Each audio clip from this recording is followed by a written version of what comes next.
August 8, 2005, Fortaleza, Brazil. A bank manager opens the country's most secure underground vault. The multi-tone steel door is locked. The seismic sensors are active, but inside $71 million is gone, swallowed by a perfect, mathematically impossible hole in the solid concrete floor. The men who did this didn't use explosives. They didn't take hostages. They didn't even wear masks. Instead, they wore bright green polo shirts.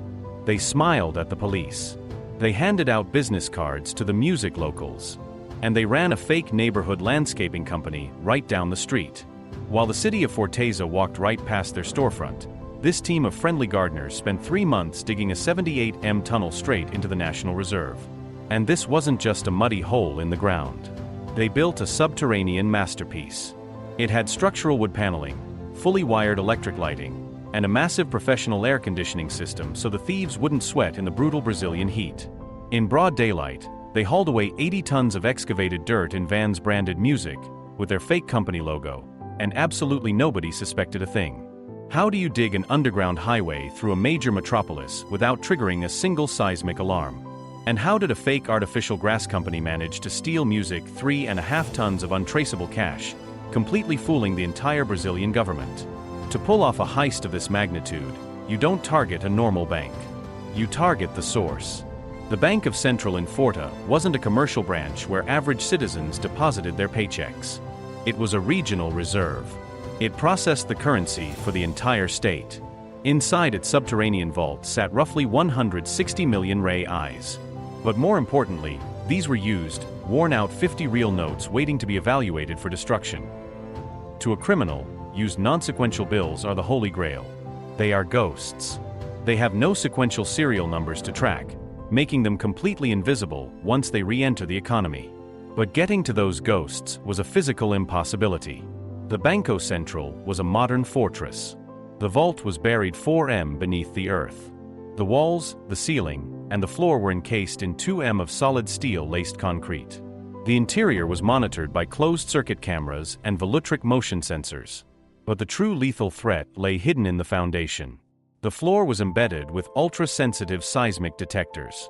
They were calibrated to detect the slightest microscopic vibration. Someone tried to use a jackhammer, a drill, or explosives anywhere near the building's footprint. An armed tactical unit would swarm the bank in under 3 minutes.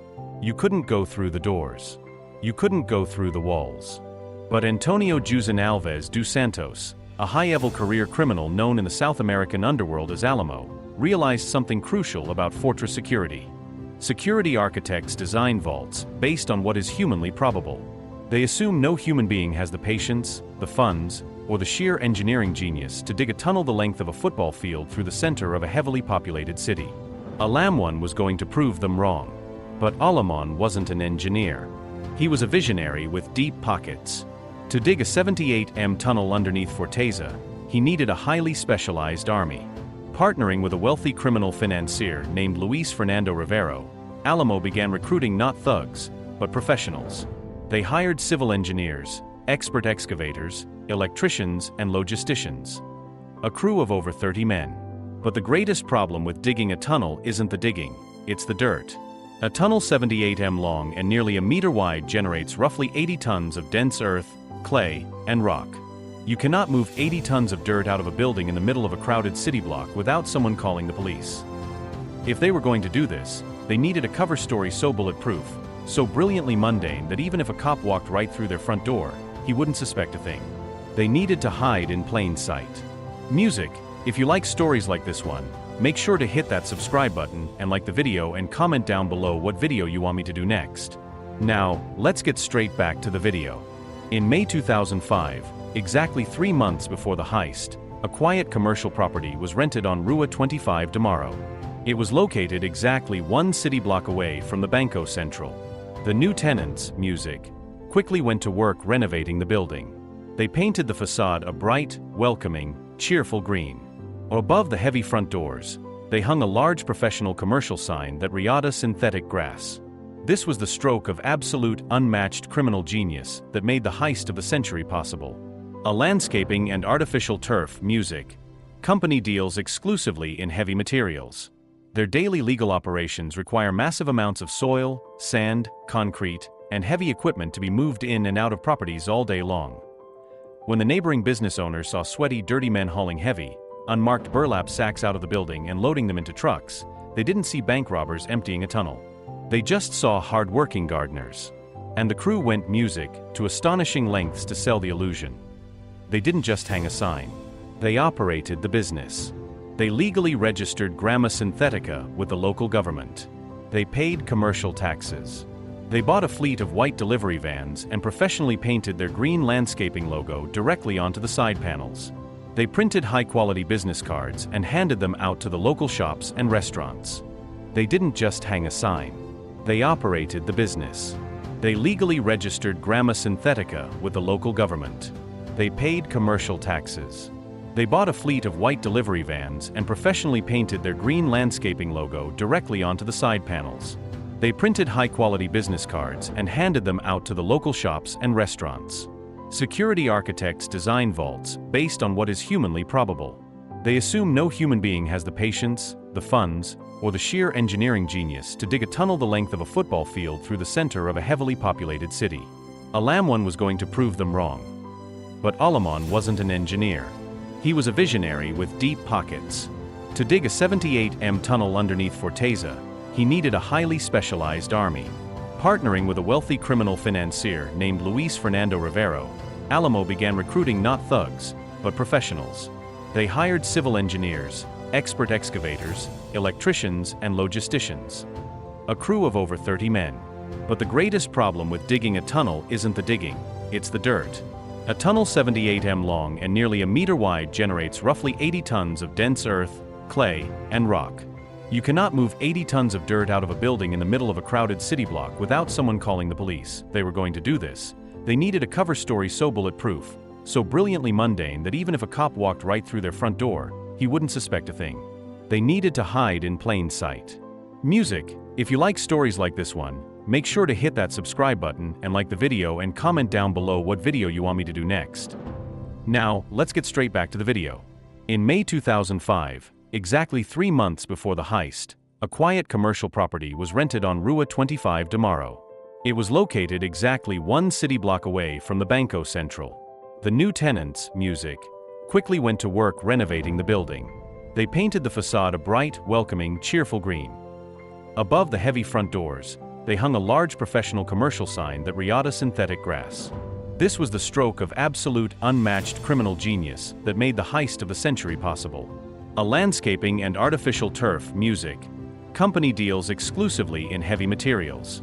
Their daily legal operations require massive amounts of soil, sand, concrete, and heavy equipment to be moved in and out of properties all day long. And when the neighboring business owners saw sweaty, dirty men hauling heavy, unmarked burlap sacks out of the building and loading them into trucks, they didn't see bank robbers emptying a tunnel. They just saw hard-working gardeners. And the crew went Music to astonishing lengths to sell the illusion. They didn't just hang a sign. They operated the business. They legally registered Gramma Synthetica with the local government. They paid commercial taxes.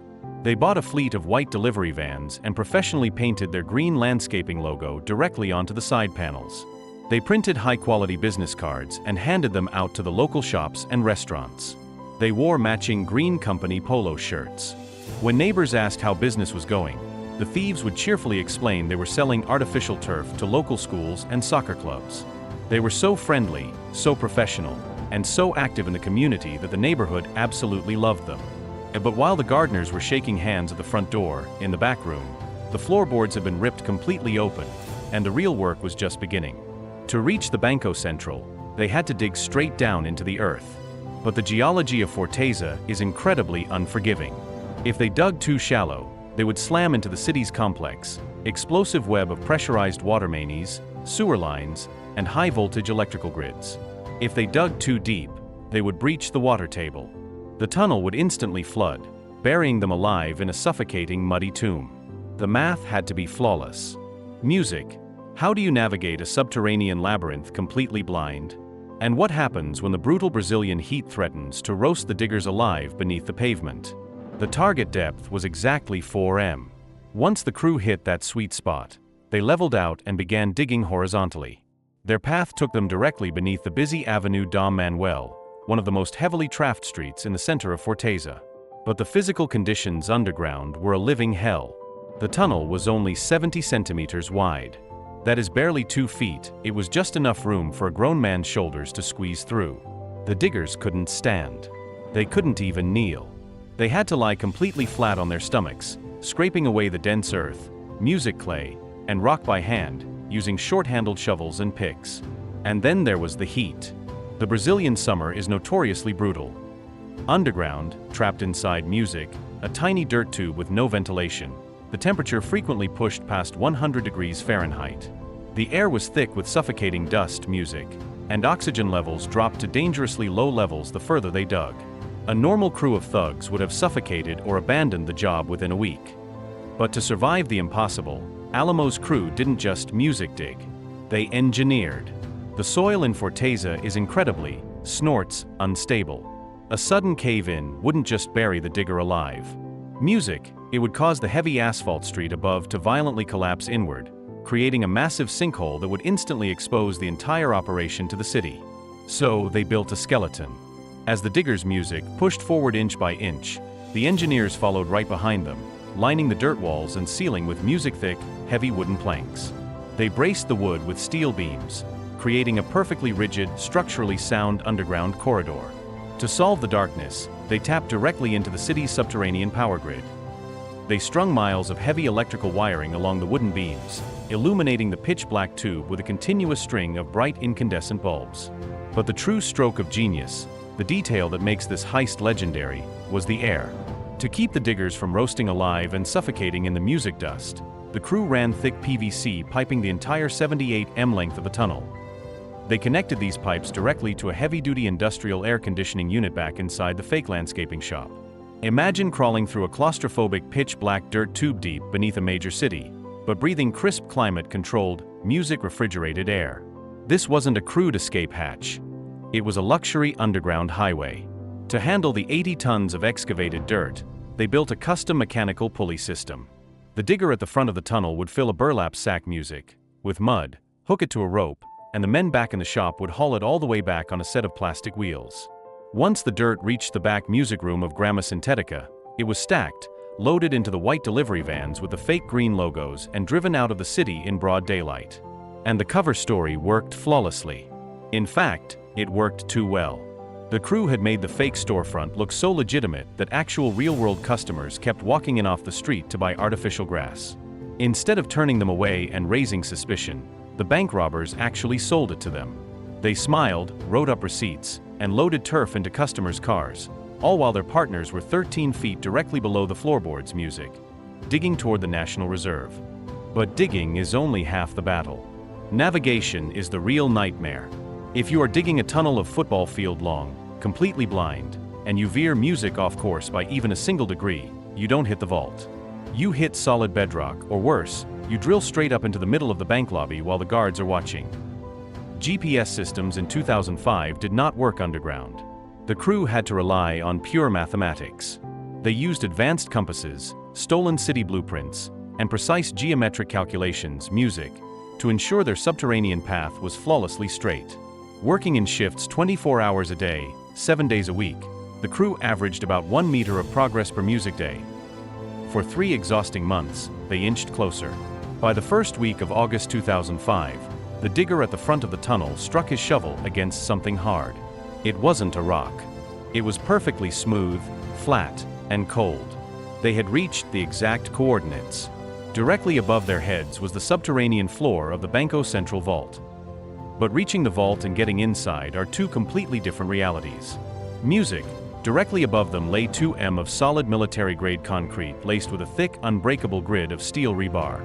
And embedded inside that concrete was the bank's ultimate defense mechanism, the highly sensitive seismic sensors.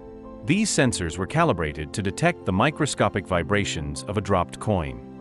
If the crew took a sledgehammer or an industrial drill and violently struck that concrete ceiling, the massive vibrations would instantly trigger the alarms. The police would surround the building before they even made a dent. You cannot aggressively smash your way through a bomb-proof floor. So, how do you silently slice through 2 m of steel-reinforced armor from the bottom music up, fighting gravity in a tunnel barely wide enough to breathe. And what terrifying mechanical flaw nearly got the entire crew caught in the final hours of the breach? Alamo's crew had spent 3 grueling months digging through the earth, installing lights, wood paneling, and air conditioning. They had hauled away 80 tons of dirt under the guise of a friendly neighborhood landscaping company. Now they were mere inches away from 160 million ray eyes. To bypass the sensors, the crew used a specialized heavy-duty industrial core drill. This wasn't a standard construction tool. It was a massive water-cooled machine fitted with a diamond-tipped cylindrical bit. This type of drill doesn't hammer or vibrate against the concrete like a jackhammer. Instead, it slowly smoothly grinds a perfect circular core out of the stone. But using a water-cooled core drill horizontally on a construction site is one thing. Using it vertically, lying flat on your back in a 70 centimeters dirt tube, is a physical nightmare. The heavy drill had to be constantly pushed upward against the massive weight of the concrete ceiling. Working in agonizing shifts, the crew braced the heavy drill against their chests and shoulders, slowly grinding into the 2 m thick music foundation. The diamond bit sliced cleanly through the dense concrete and the thick steel rebar, creating perfectly smooth cylindrical cores. Because the drill used water to cool the bit and suppress the dust, the men were constantly showered in a freezing, gritty slurry of concrete mud pouring down on their faces in the dark. The process was agonizingly slow. It took hours of backbreaking, exhausting labor just to remove a single core. They had to drill dozens of overlapping holes to create an opening large enough for a man to squeeze through. But the brilliance of the core drill was its silence. The smooth grinding friction produced almost zero blunt force vibration. The highly sensitive seismic sensors embedded just inches away remained completely untriggered. The blind spot was real. By the evening of Friday, August 5, 2005, the bank closed for the weekend. The heavy steel vault doors were locked. The guards went home, confident that the fortress was impenetrable. Late that night, deep beneath the floor, the drill bit finally broke through the last millimeter of concrete. The crew cleared away the final jagged chunks of stone and steel rebar. A perfectly cut rough square hole, exactly 1.1 square m wide, opened up. Cold, dry, climate-controlled air rushed down from the pristine vault into the humid dirt tunnel. One by one, the men pulled themselves up through the jagged hole. They stood up, their clothes completely caked in mud, grease, and wet concrete dust. Their heavy boots leaving dark, filthy music footprints on the immaculate linoleum floor. They shined their flashlights across the room. The Banco's central vault was massive. It wasn't lined with small individual safe deposit boxes like a commercial bank. It was filled entirely with massive, heavy music wooden pallets and metal cages. And stacked on those pallets were staggering, impossible mountains of cash, bundles of music, 50 real notes, tightly wrapped in plastic and stacked higher than a man's head. This was the regional music reserve. This was the used, non-sequential, completely untraceable ghost money they had spent months hunting.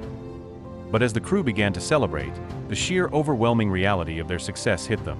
When you steal a few thousand, you can put it in a duffel bag and walk away. When you steal $71 million, the problem isn't the theft. The problem is the weight. 3.5 tons. That is 7,000 pounds of solid, dense paper currency.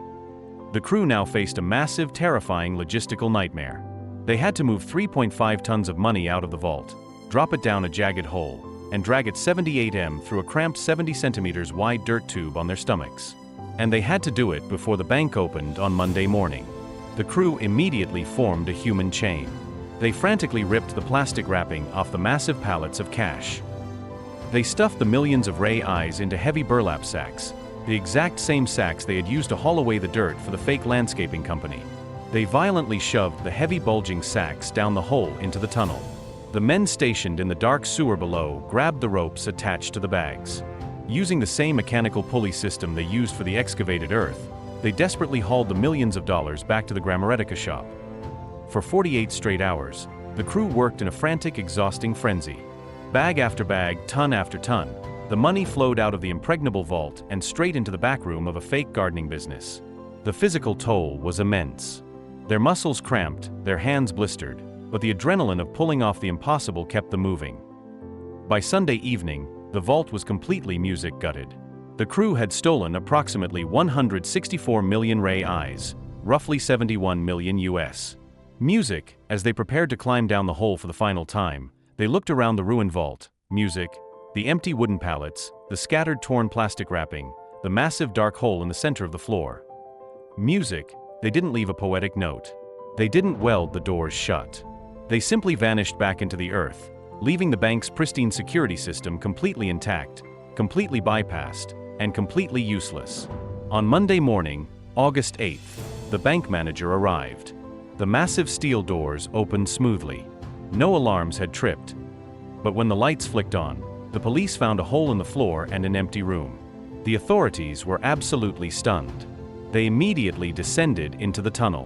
When they discovered the wood paneling, the electric lights, and the professional air conditioning system, they realized they weren't dealing with average thugs. They were dealing with a highly sophisticated, heavily funded criminal enterprise. The tunnel led them directly to the Gramma Synthetica storefront. The fake landscaping business was completely abandoned. The green polo shirts, the professional business cards, the white delivery vans. It was all a brilliantly executed illusion. The thieves had stolen 3.5 tons of cash, driven away in broad daylight, and completely humiliated the entire Brazilian government. It was the perfect crime. For weeks, the police had absolutely nothing. The money was untraceable. The crew had worn gloves, leaving no fingerprints in the tunnel. They had used fake names to rent the property. The press dubbed it the heist of the century. The public was captivated by the sheer audacity and engineering genius of the friendly neighborhood gardeners. Alamo and his crew had pulled off the impossible. But the perfection of the crime was about to be shattered by the one variable you can never engineer against: greed. When you distribute $71 million among a crew of over 30 men, you don't just create millionaires. You create massive targets. How did a single careless purchase of a luxury vehicle bring the entire criminal empire crashing down? And what horrific deadly consequences awaited the masterminds when the brutal Brazilian underworld realized exactly how much money was sitting completely unprotected? Music. When you steal $71 million in untraceable cash, the police aren't your only problem. You instantly become the biggest, most unprotected target in the entire South American criminal underworld. Alamo and his crew had pulled off the perfect heist. They spent 3 months digging a 78 air-conditioned tunnel under the guise of a friendly landscaping company.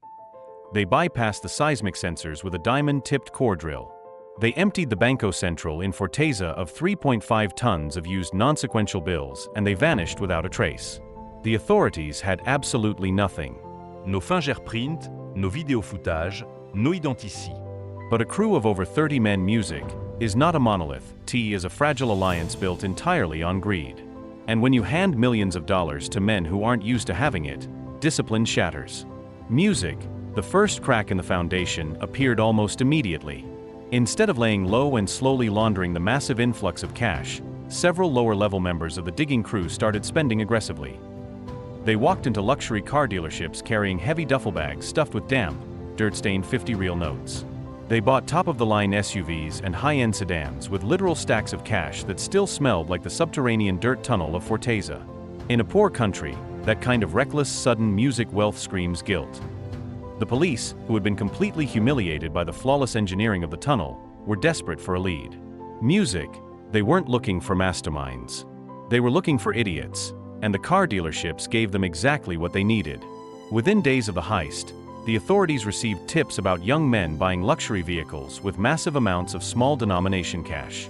The police began tracking the license plates. They tapped phones. They watched the newly minted millionaires. But the police weren't Music the only ones watching. The Brazilian underworld is ruthless.